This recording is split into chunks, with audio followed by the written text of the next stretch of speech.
Hi guys and welcome to episode 10. Yeah, we're up to 10 already of my Road to Glory FIFA career mode with Aston Villa. And we just get the episode kicked off with a bit of training for some of the youth players and a couple of my younger players, Tavernier and Smith Rowe. As we move into the first game of the episode at a snowy looking Villa Park, and we've got Brentford in the FA Cup. Will you please make some noise as we welcome our visitors Brentford and Aston Villa. So we're just going to make some changes in this episode in terms of telling you or showing you the lineup, because it doesn't come up as one of the drops when you're doing these games with Aston Villa for some reason. So Moreira's come in for goalkeeper. We're playing 5 at the back with Taylor left back, Bree right back, House, Chester and Oxford in the centre. In midfield we've got McGinn, Dozzell, Grealish at cam, Brewster and McCormack rounding out the lineup up front. As we see Mapai for Brentford having a chance just before half time. A very, very boring game, it must be said. And as you can see, we've moved on to right towards the end of the 90 minutes as we have a very half chance. Made some changes moving into extra time, with a shake-up of the formation as well to try to improve the way that we were playing, but frankly it was abysmal and it ended up in penalties.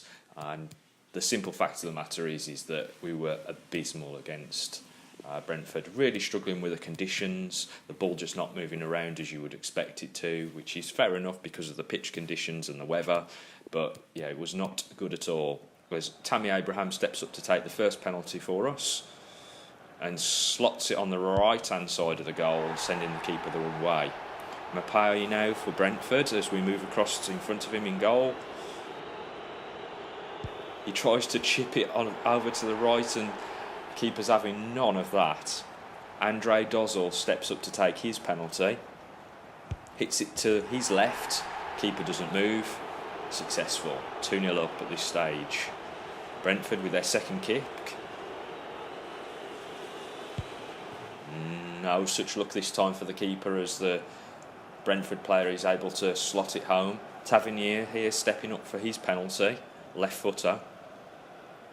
Plonks it over to the left hand side and it's a well taken penalty by the youngster.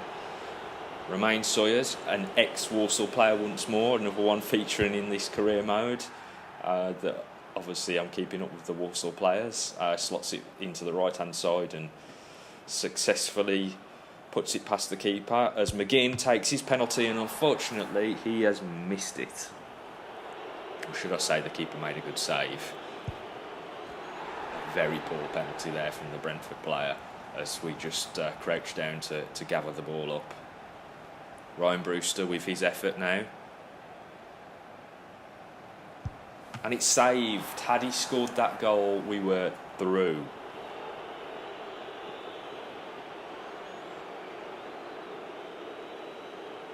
Can we save this one and take the result? Well, we've just dived past the ball. So now we've got James Chester taking a penalty. And it's saved. Pressure's really on now. We need to save this one as Wood steps up for Brentford.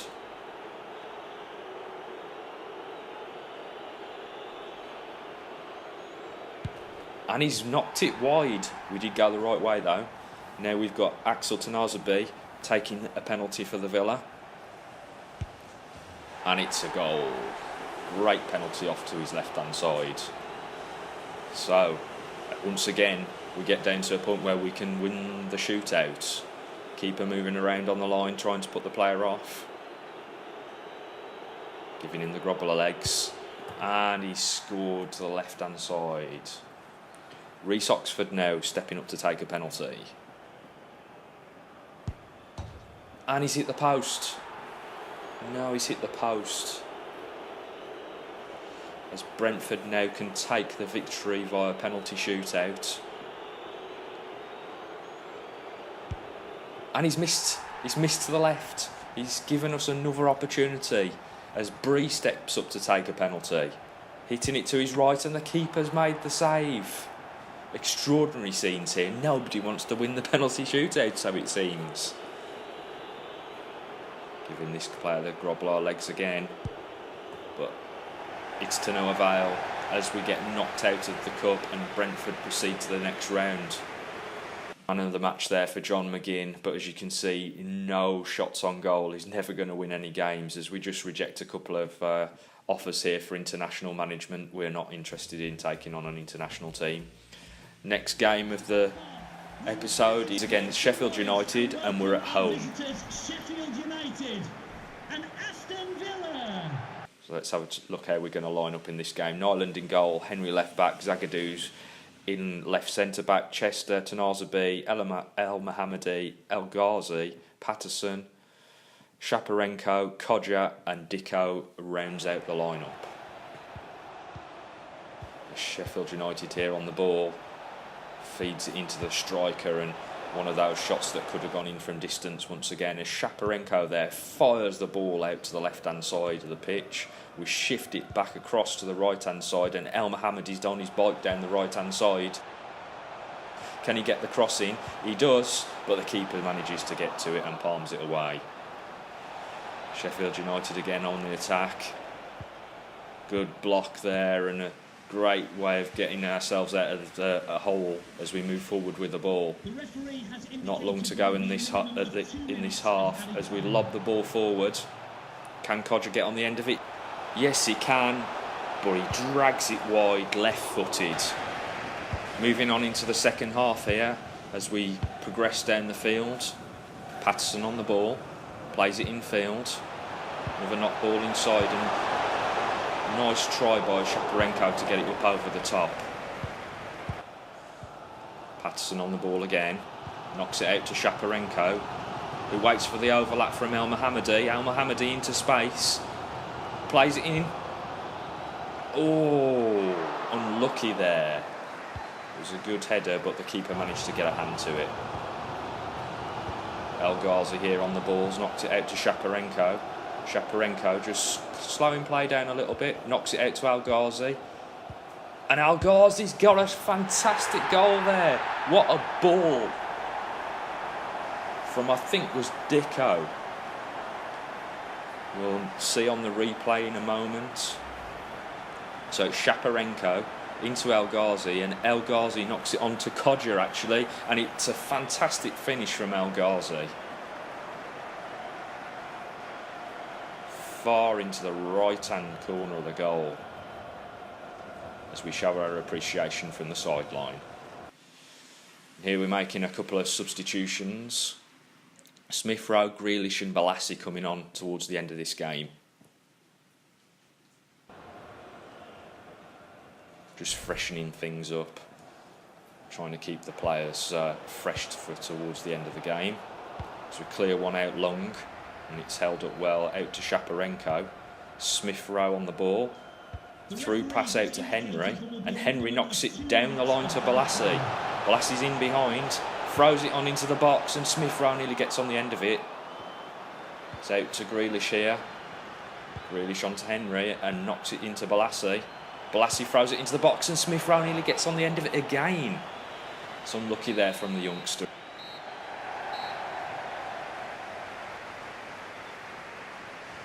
So a victory there for us in the game against Sheffield United. El Ghazi getting man of the match. Yet more training here for the youngsters.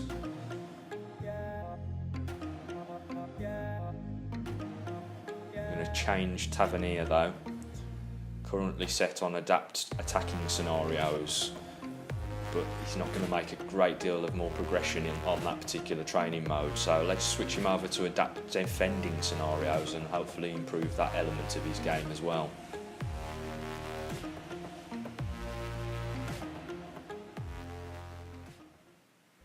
Moving on into the next game of the season. And we're away to, yet again, another game with Brentford. See if we can be more successful at breaking them down this time. With Nyland in goal, Taylor at left back, House, Oxford and Bree making up the rest of the defence, with McGinn and Tanazabi in the holding positions, Balassi out left, Grealish in the middle, Tavernier on the right and McCormack up front. as we make a change to our formation to try to break them down this time around. And as we can see, we're languishing down in 5th position in the table at this point. Brentford here with an attack, knocking it just wide of the post. Brentford once again on the ball, knocking it inside. Managed to get free and nearly knocked it across the face of goal there and past Nyland. Balas is now on the ball for us. Into McCormack. Nice through ball to Grealish. He's waited. Got in Balassi. Balassi's really got no options on, so decides to take the shot. And it's a great save from the Brentford keeper. Moved on here into the second half. Action a little bit thin on the ground as usual in this match against Brentford. Really are my bogey team, or at least it seems that way. Got out on the side of the pitch here, knocking it around nicely and knocking it into the box, but we've managed to clear it, but it was into the path of one of the strikers and they nearly put it away. A draw is the end result yet again against Brentford, but Axel Tanasby did well in the holding role there, getting a 7.4 as we move on to the next game of the season at home to West Bromwich Albion at Villa Park.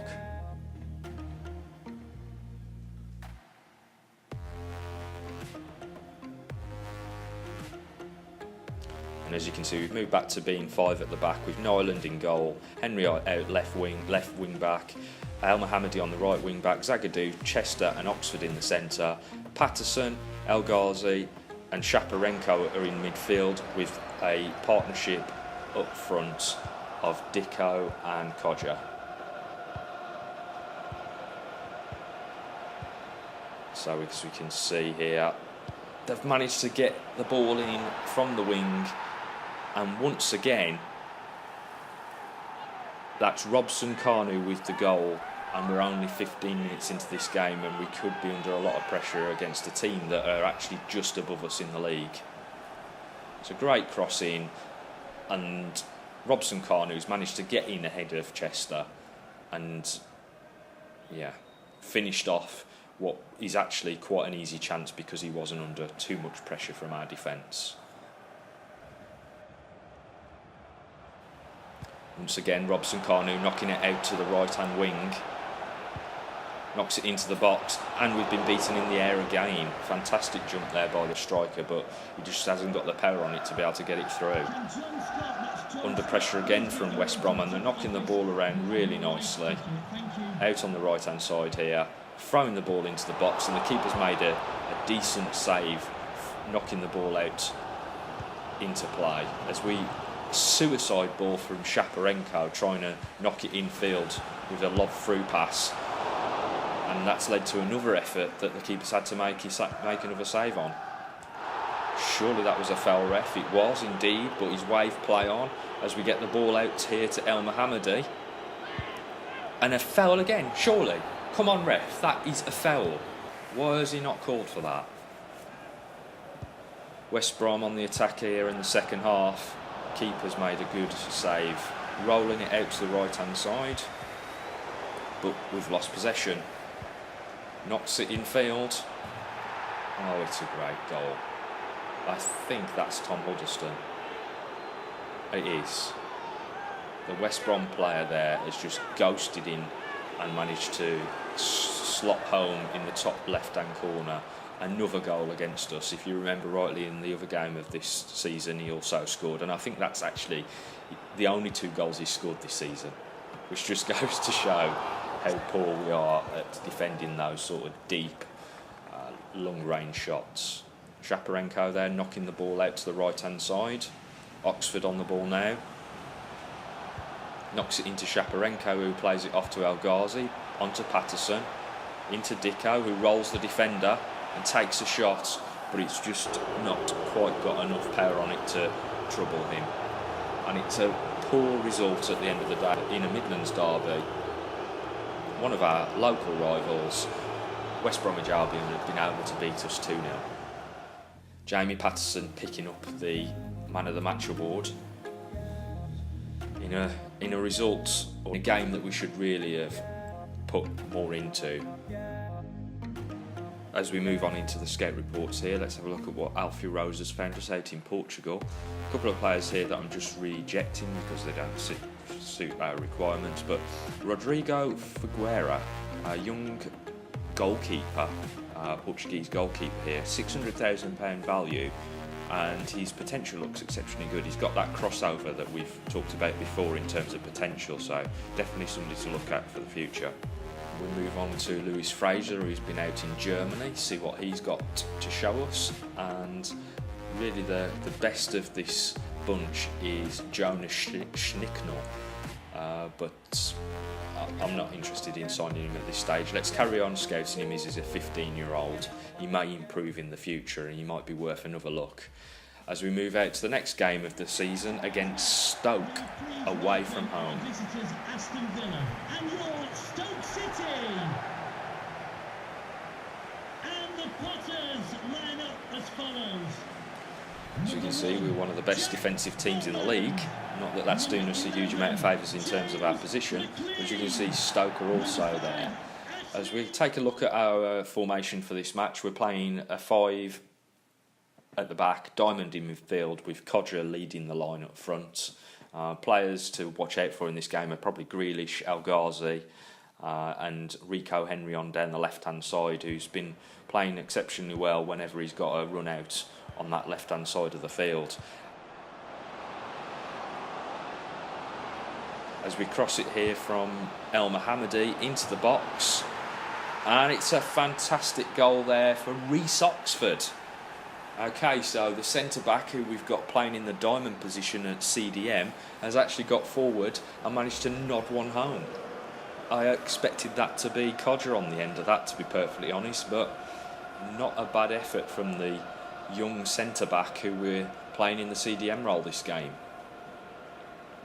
Towers above the other defender for that header. Great stuff from the youngster.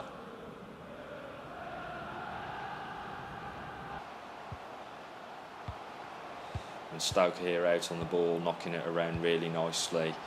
That one-touch sort of passing that kind of makes it very difficult for us to defend against. As they take a shot there from inside the box, and keeper's had to make a save and put his hands on it. Corner coming up, and they've nodded it home. Leaped well above us, and I think that was James Chester again losing his man. I have to seriously consider the position that we're playing Chester in. At the moment he occupies the central position, and I think it might be time to try to get one of the big younger lads in that position, to be fair, because these sort of corners... Now I think it's actually McGinn. It was McGinn, shortest man on the pitch, picked on one of the shortest men on the pitch, so well done to them. Anyway, Grealish here knocking the ball out to El Ghazi. El Ghazi's away, using his pace. Ooh, rides that tackle, knocks it inside to McGinn. Weak foot, he's on his right foot, that's his weak foot, and he hits the side netting.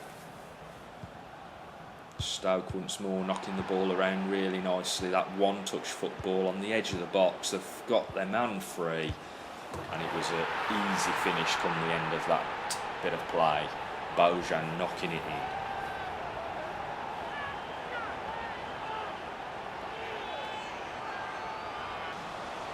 Okay, and so we've broken down play here in the second half. Grealish on the ball. He's going to spray it out wide. Rico Henry knocks it inside to Grealish, and Grealish with the onwards run has managed to get in behind the defence and knock one in the back of the net. A great goal by Jack Grealish, and good set-up play actually by young Rico Henry. Just sliding the ball into Jack Grealish, who knocked one in along the ground and fools the keeper.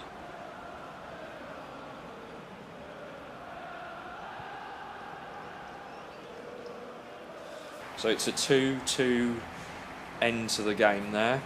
Another draw. We're really racking up those draws this season. Not that it's going to give us much favours come the end of the season, as Al Mohammadi again gets man of the match with a 9.4. Another training session for the youngsters. Schneider, Tavernier, Smith Rowe, and Santoro and Alexander, our keeper, as we train them up to try to improve their statistics as we round out this episode. If you've enjoyed it, don't forget to hit that like button and also subscribe to the channel for more content in the future.